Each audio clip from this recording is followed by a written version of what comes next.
I ever wanted to do as a driver from, as early as I can remember. The feeling of being behind the wheel, getting into a state where completely focused on one thing, that's what we all chase, I guess.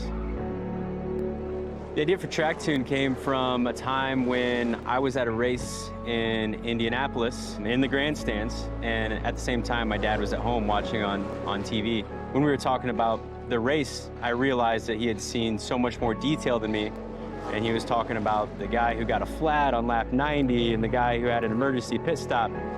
And I hadn't experienced any of that, because when you're at the racetrack, you can't hear the announcers over the sound of the cars. TrackTune is an app that streams the announcer's audio straight to the phones of the race fans at the racetrack.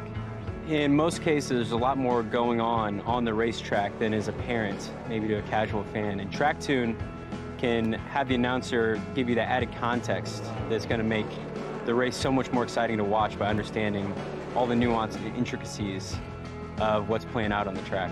If Nestor can hang on, he'll tie Purvis for the most Winchester rifles at 4, but here comes Purvis. He wants number 5. I think there's a lot of strategy going on and a lot of things that an announcer can explain to a casual fan.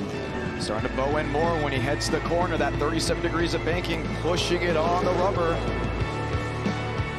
If you're a race fan not using TrackTune at a race, you're missing out on so much context that can be provided by a good announcer, like lap time insights, strategy insights, and just being able to describe some of the challenges that the drivers are facing on the track.